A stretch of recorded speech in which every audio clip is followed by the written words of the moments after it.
drop it. TBS FM 현재 상황 문제 파악 맥락에 집중 묵직한 질문 흔들리지 않는 중심의 축제 일구 몸쪽 꽉 찬 돌직구 쇼미더뉴스 세상을 바라봐 어제의 뉴스가 오늘의 변화 쇼미더뉴스 진실을 찾아봐 오늘의 뉴스가 내일의 역사 쇼미더뉴스 꼭 알아야 하는 뉴스만 골라 전해드리겠습니다. 쇼미더 뉴스 전해드릴 분들입니다. 뚱커벨 인사이트K 배동찬 소장입니다. 안녕하십니까. 힘내십시오. 뚱블리 정상근 시사 전문기자입니다. 네, 안녕하십니까. 네. 배 소장님 답답하지 않아요? 저는요. 너무 추워가지고. 유튜브 보시는 분들이 배 소장님 완전 무장했네. 예. 북극 가는 줄 알겠어요. 이렇게 썼어요. 예. 지금 끝나고 북극 탐험 갑니까? 지금 우리 상황이 너무 추워요. 자, 여야의 계속된 공방으로 이번에도 예산안 처리가 법정 시한을 넘길 가능성이 커지고 있습니다. 자, 이 상황에서 청취자 여러분께서 정치인 한 명을 만나 질책할 수 있다면 누구한테 어떤 질책을 하고 싶으신지 자유롭게 보내주시기 바랍니다. 자, 쇼미더뉴스 첫 번째 어떤 겁니까? 네, 극한 치닫는 노정 갈등입니다. 자, 오늘 화물연대차 기사들에게 업무 개시 명령이 송달이 됐다 이렇게 나오고 있습니다. 네, 이 국토교통부가 어제 이 업무 개시 명령 집행을 위해서 이 개별 화물차주에게 업무 개시 명령서를 송달했다 이렇게 오늘 밝혔습니다. 이 화물차주들을 대상으로 이 업무 개시 명령을 어제 내렸었는데 직후에 이제 현장 조사를 벌였고 총 350명의 기사에게 명령서를 교부했다라고 합니다. 네. 원래 이 시멘트 업계의 화물차주분들이 2,500명인데 여기서 이제 파업에 참여하시는 분들이 350명 정도인 것으로 지금 파악이 되고 있는데요. 하지만 계속 현장 조사가 이어지고 있기 때문에 이 명령서 전달 대상자가 계속 늘어날 것으로 전망이 되고 있습니다. 네.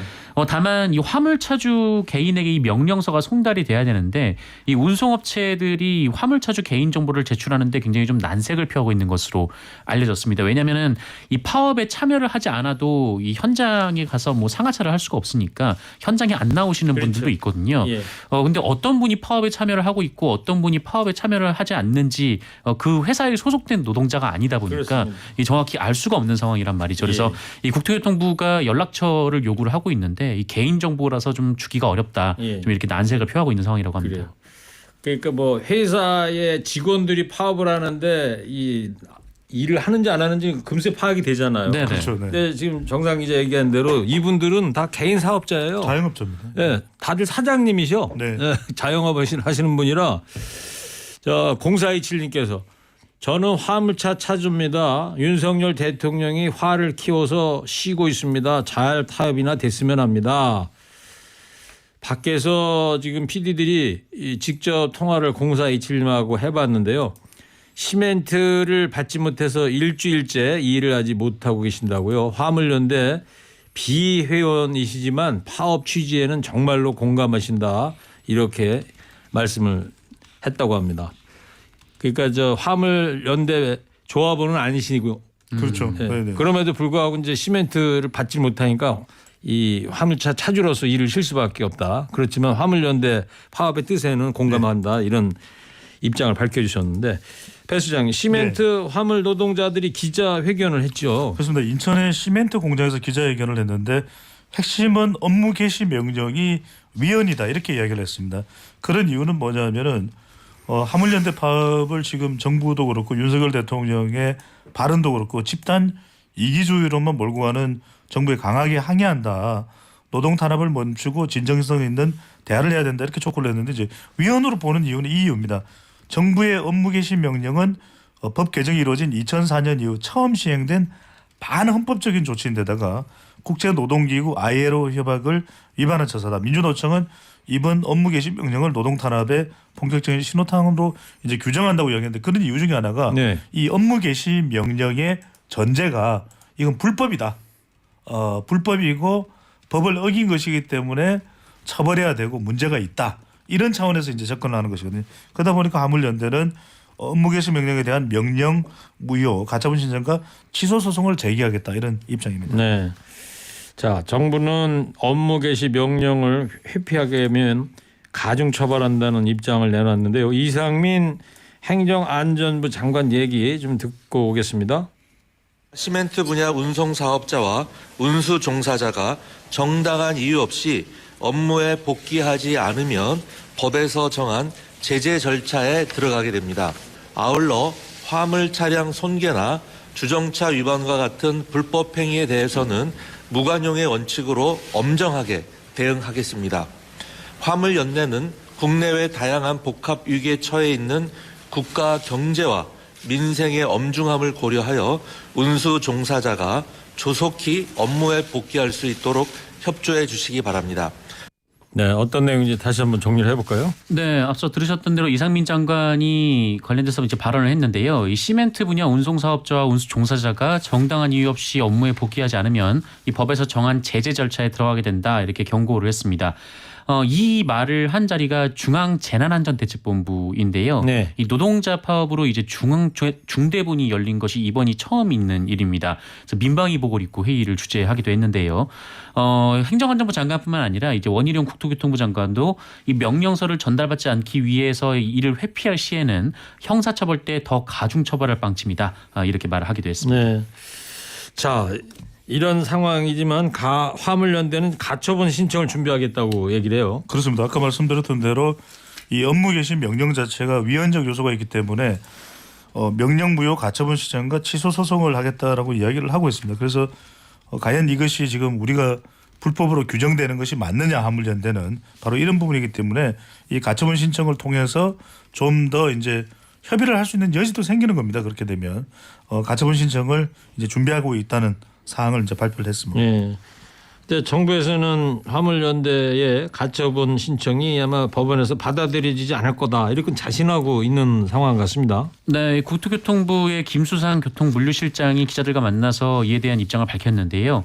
가처분 인용을 신청하더라도 가처분을 신청하더라도 그것이 인용될 가능성이 거의 없다라고 얘기를 하면서 그 이유는 이 업무 개시 명령을 내렸는데 이 화물연대가 이로 인해 입을 실질적인 피해가 거의 없기 때문이다 이렇게 주장을 했습니다. 네.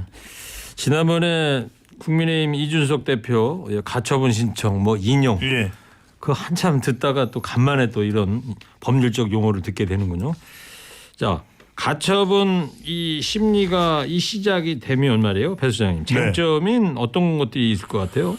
글쎄 이제 가처분 신청과 관련된 법적인 부분도 있겠지만은 가장 큰 건 사실은 지금 업무 개시 명령서를 받을 수 있느냐 여부입니다. 네. 이게 사실은 더 핵심적인 내용인데 무슨 말씀이냐면 이 화물차 기사들이 업무 개시 명령서를 받아야 효력이 발생하는 그렇죠. 것이거든요. 정부에서 이제 송달을 하더라도 그렇죠. 못 받게 되면은 이게 무효가 되는 상황입니다. 그러니까 이제 이 주소지 불명일 수도 있는 것이고 사실은 또 업무 개시 명령서를 받지 않기 위해서 우편물을 수취하지 않을 수도 있는 것이고요. 근데 실제 어떤 일이 있었냐면 2000년에 의약분업에 반발한 의사들이 그 당시에도 이 명령서를 받는 것 자체를 거부를 했어요. 그런데 네. 이제 유죄가 확정이 되긴 했습니다. 그때 간부들은. 그런데 이제 일부의 의사들에 대해서는 대법원이 파기 한송을 결정합니다. 그 이야기는 명령서 자체를 수령 거부하면은 이번에도 상당히 이 부분이 이제 논란이 될 수밖에 없다. 그런데 이제 정부는 어떤 이야기를 하고 있냐면 이 명령서를 받지 않으면 가중처벌하겠다. 근데 이제 그 가중처벌에 대한 법적 근거는 뚜렷하게 어디에 있는지는 모르겠어요. 네. 그만큼 이제 지금 추가적인 압박을 하고 있다고 봐야 되겠죠. 네. 자, 오늘 정부하고 화물연대가 일단 또 만난다면서요? 네, 오늘 오후 2시부터 화물연대와 정부가 2차 협상을 갖기로 했는데요. 이틀 전에 1차 협상이 있었는데 사실 극명한 입장 차이만 확인된 바 있습니다. 이 화물연대에서는 이 안전운임제 연구 정착 그리고 이 적용 대상 확대를 요구를 하고 있는데 이 정부는 3년 연장 그 이상은 받아들일 수 없다 이런 의지를 계속 밝히고 있는 상황이고요. 네.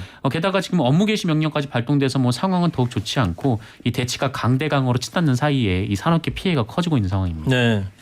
자, 이제 소비자들한테도 이제 피해가 이제 슬슬 나오기 시작하는 것이 아까 허리케인 데스크에서도 이제 소개해드렸습니다만 전국 주유소 중에 소규모 주유소 가운데 21군데가 휘발유 품절 네. 사태에 들어갔다는 거 아니겠어요? 예.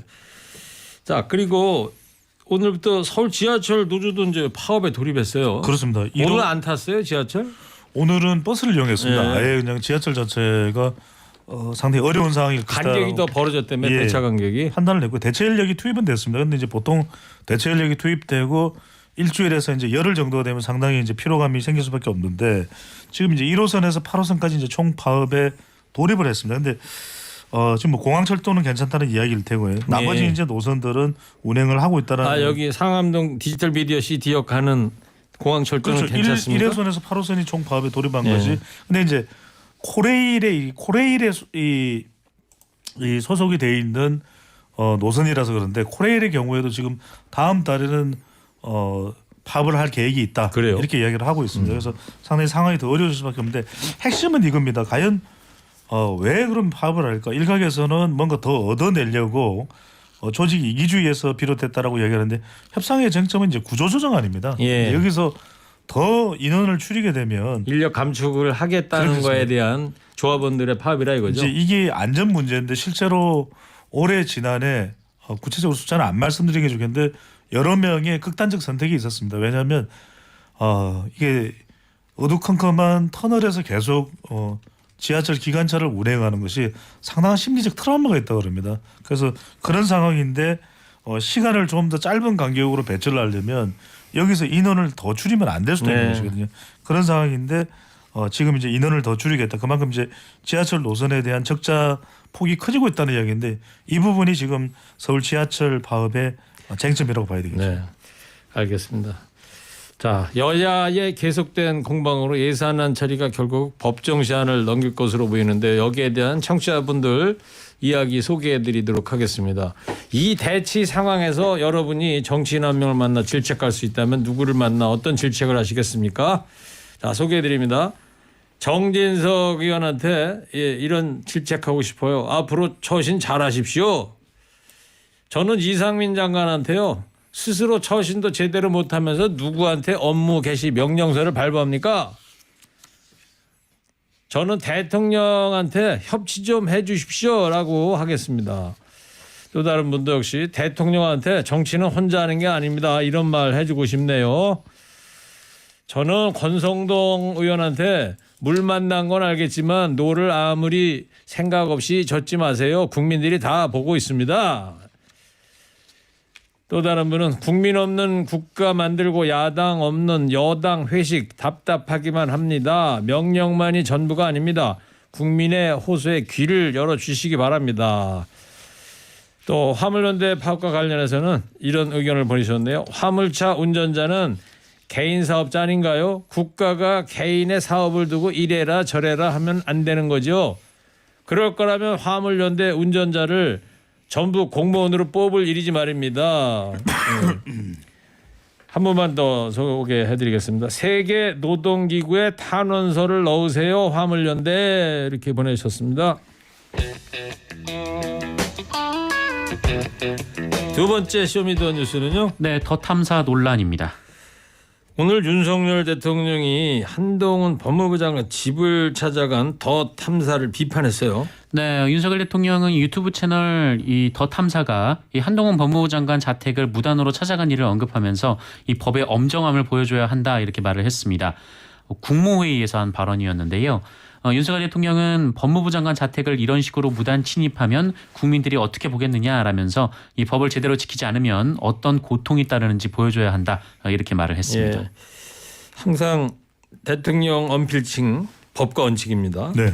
자, 한동훈 장관도 용서하지 않겠다 이런 입장이에요. 그렇습니다. 이미 여러 차례 두 가지인데 하나는 이제 격앙된 감정적 표현도 했고요. 또 법적인 조치에 대한 부분도 관련해서 이야기를 했습니다. 민형사상 대응을 총동원해서 하겠다라고 했기 때문에 뭐 고소 고발 당사자이기 때문에 이제 고소가 될 수 있을 텐데 이 고소 법적인 대응을 통해서 더 탐사 그리고 열린 공감 TV의 이제 후속이죠. 이 더 탐사에 대해서 조치를 취하겠다라는 입장을 분명히 했습니다. 예.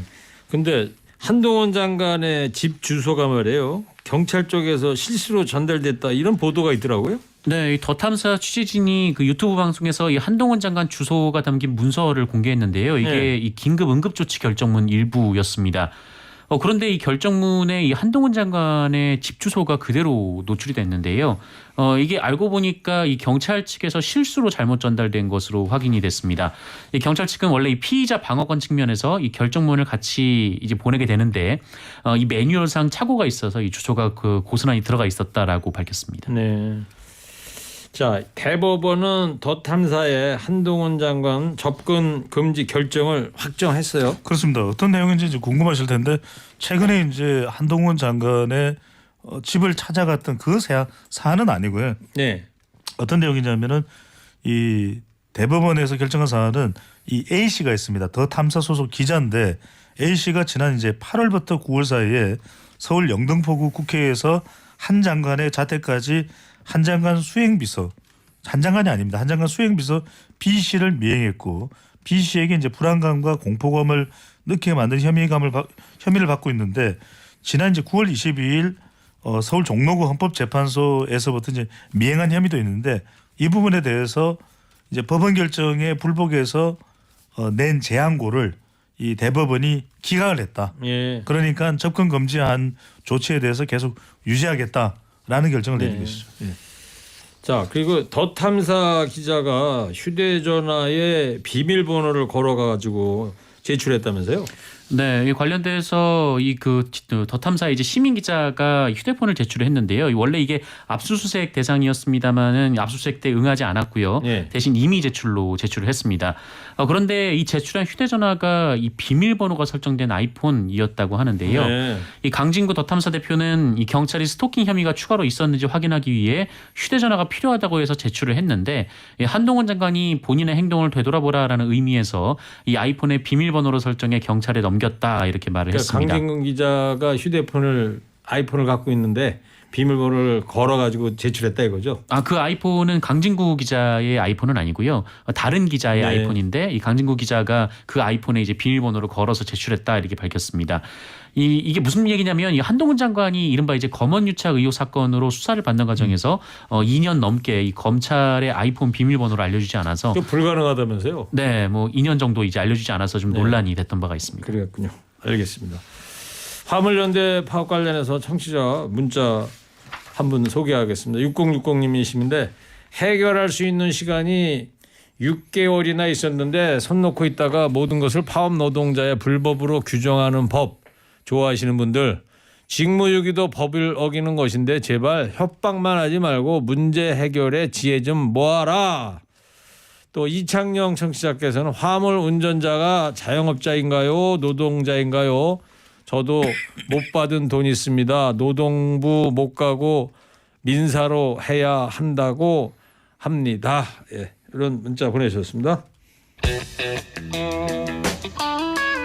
세 번째 쇼미더뉴스는요. 네, 극한 치닫는 여야 갈등입니다. 예, 민주당이 이상민 장관 해임 건의안 발의하기로 했는데 어떻게 됐어요?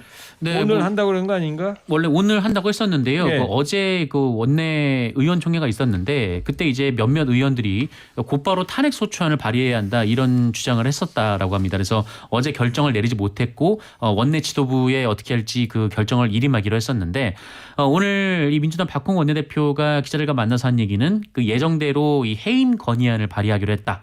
라는 것이었습니다. 그래서 민주당은 이 국회에서 해임 건의안이 가결이 된 뒤에도 이상민 장관이 자진해서 사퇴하지 않거나 또 윤석열 대통령이 이 해임 건의를 수용하지 않는다면 다음 주쯤에 이 탄핵 소추안을 발의해 처리할 예정이다 이렇게 덧붙였습니다. 자, 지금 야당에서 이제 해임 건의안 얘기 나오니까 국민의힘 여당에서는 국정조사 이제 합의했었잖아요. 그렇습니다. 12구 참사에 대해서 이거 파기하겠다 이런 얘기가 나오고 있습니다. 그렇습니다. 대통령실과 국민의힘은 이제 국정조사 보이콧을 시사하면서 강하게 이제 반발하는 모습을 보이고 있는데 대통령실이 우선 국정 보이콧 기류가 강경합니다. 국민의힘도 국민의힘이겠지만 대통령실 관계자는 민주당이 이 장관의 해임 건의안 발의를 예고한 것과 관련해서 선 진상 규명 후에 책임자 처벌이다 이런 원칙을 이제 재확인했고 국민의힘도 대통령실의 의중이 그렇기 때문에 만약에 이상민 장관과 관련된 해임 건의안을 발의하면 국정조사 예산은 처리 못하겠다 이런 강경한 태도를 보이고 있습니다. 예산까지도요. 네. 네. 자, 지금 배 수장이 이제 대통령실 강경한 분위기다 이런 분위기 전해졌는데 정상 기자. 네. 윤석열 대통령이 이상민 장관 퇴진 얘기에 화를 버럭 냈다 이런 보도도 나왔어요. 무슨 얘기예요? 네, 이 동아일보 보도였는데요. 그 윤석열 대통령이 그 이상민 장관 해임 요구에 대해서 뭐 공개적으로는 침묵을 지키고 있지만 좀 속으로는 부글부글 끓고 있다 뭐 이런 내용이었습니다. 이태원 참사 직후에 여당 내에서도 그 이상민 장관 거취에 대해서 이제 경질이 불가피하다라는 의견이 있었는데 네. 대통령실 관계자들이 이 경질론을 듣고 대통령에게 이상민 장관을 경질하거나 아니면 이 장관이 명예롭게 사퇴하는 모양새가 좋지 않겠나 이렇게 건의를 했다고 합니다. 했더니 네, 그랬더니 그 윤석열 대통령이 역정을 내면서 무슨 민주당 같은 소리를 하고 있냐, 네, 이런 얘기를 했다라는 건데요. 동아일보 보도에 따르면 그 실제로는 지금 이제 전해드린 발언보다 훨씬 더 강한 톤으로 말을 했다, 네. 이렇게 보도를 했습니다. 지난번에 12구 참사 직후에 며칠 뒤에 나왔었던 국민의 발언에서 대통령실에서 공개했던 장면 있잖아요. 예? 현장에 있었잖아 이러면서 네, 예, 그런 장면이 좀 떠올라요. 지금 정상 기자 설명 듣고 보니까. 자, 국민의힘에서는 더 강경하게 나가고 있는데 정진석 비대위원장의 발언도 거칠어지고 있습니다. 예. 정진석 비대위원장은 이상민 장관 해임 건의안을 하는 것은 이재명 방탄이다. 이 부분을 분명히 하고 이 부분에 대해서 집중 강조를 하고 있습니다. 그래서 이재명 대표의 이슈를 덮어내는 것이기 때문에 이건 우리가 도저히 받아들일 수가 없다라고 이야기를 하고 있는데 그동안 또 국민들의 여론조사를 보면 이상민 장관에 대한 사퇴 요구가 상당히 높았거든요. 예. 그럼 이걸 굳이 또는 반드시 이재명 대표의 또 이 수사에 대한 뭐 방탄 성격과 연결할 이유가 있을지는 모르겠습니다. 네. 자, 12구 참사 유족들은 이상민 장관에 대해서 매우 비판적이지 않습니까? 네, 얼마 전에 이제 그 이번 참사로 하나뿐인 딸을 잃은 유가족 이성환 씨가 경향신문과 인터뷰를 했었는데요. 이상민 장관의 발언과 거짓말에 분노했다, 뭐 이런 말씀을 하시기도 하셨고요. 그리고 또 앞서 그 여러 유가족분들이 그 여당 지도부를 만난 자리에서도 이상민 장관의 사퇴를 또 요구를 했다, 이런 뉴스도 전해졌고, 또 이제 몇몇 분들은 그 윤석열 대통령이 이상민 장관의 등을 두드리고 이제 해외 순방을 떠난 것에 대해서도 굉장히 좀 마음이 좀 아프다, 불쾌하다, 좀 이런 입장을 밝힌 것으로도 전해지고 있습니다. 자, 이 유족들의 이런 입장들 나오면서 이 국정조사 12구 참사 국정조사도 여야가 전격적으로 합의했던 거 아니겠습니까? 그렇습니다. 네. 자, 예산안 통과 시한도 이제 앞두고 있는데 여야의 이 극한 대치 앞으로 어떨 것 같아요? 더 심해지겠죠. 왜 심해질 수밖에 없냐면 결국 이상민 장관에 대한 조치도 없는 것이고 또 그렇다고 해서 윤석열 대통령이 다른 사안, 다른 현안들에 대해서 화물연대 파업과 관련해서도 강경 기조를 그대로 유지하고 있거든요. 정치는 없고 하여튼 법과 원칙만 내세우고 있는 그렇습니다. 상황입니다. 여야 간에 협의할 수 있는 공간 없고 대화와 협의는 이미 사라진 지 오래기 때문에 이번 주 2일입니다. 그렇다면 사실상 예산안 통과는 힘들 것으로 보이고 네. 더 극한 대치가 계속 전개될 가능성이 높다고 봐야 되겠죠. 알겠습니다. 자, 유튜브로 보시던 분이 윤석열 대통령님 이상민 행안부 장관 어깨를 다독일 게 아니고 이태원 참사 유족들 어깨를 다독여야 하는 거 아닐까요? 또 다른 분은 국민은 안중에도 없다. 또 다른 분은 화물연대 파업 관련해서 이런 의견 보내주셨는데요. 이 나라에 과연 노조가 계속 필요할까? 서로 끌고 밀어주고 언제까지 국가 경제에 송곳을 박을래? 노조 파업 법대로 하자. 예. 화물연대 파업에 반대 의견 이렇게 보내주셨습니다. 자, 두 분의 한 줄 평 듣겠습니다. 마지막으로 이번에도 예산 처리가 법정 시한을 넘길 가능성이 커지고 있는데요. 이 상황에서 두 분이 국회에 있는 정치인 한 명을 만나서 야단칠 수 있다면 누구한테 어떤 비판을 하고 싶으신지 자 자신 있어요? 네. 예. 뚱커발부터 해주세요. 3, 2, 1. 윤석열 대통령에게 예산안 법정 준수 명령 고! 이것을 한준평이라고 하고 있니? 키야, 이 어째네 듣고 있어야 되니? 대통령한테 지금 질문을 했는데 뭐 이 AI가 좀 AI를 떠나서 지금 천 PD하고 김 PD가 뭘 잘못 찍고 있는 거죠. 좀 더 창의적으로 해달라는 거요. 알겠습니다. 네, 그럴 줄 알았대요. 네. 이어서 정상근 기자 주세요. 3, 2, 1. 저도 윤석열 대통령에게 하겠습니다. 싸움 좀 그만하세요. 확실합니다. 똑같이 윤석열 대통령을 언급을 했는데 정상근 기자는 확실합니다. 도장을 받았습니다. 예. 확실하군요. 간단 명료 해석을 했대요. 아, 간단 짧아서. 명료, 길지 않아요. 도저히 못 참겠습니다. 방송 연대 파업에 들어가겠습니다. 쇼미더 뉴스 지금까지 배종찬 소장 정상근 기자였습니다. 두 분 고맙습니다. 쇼미더 뉴스.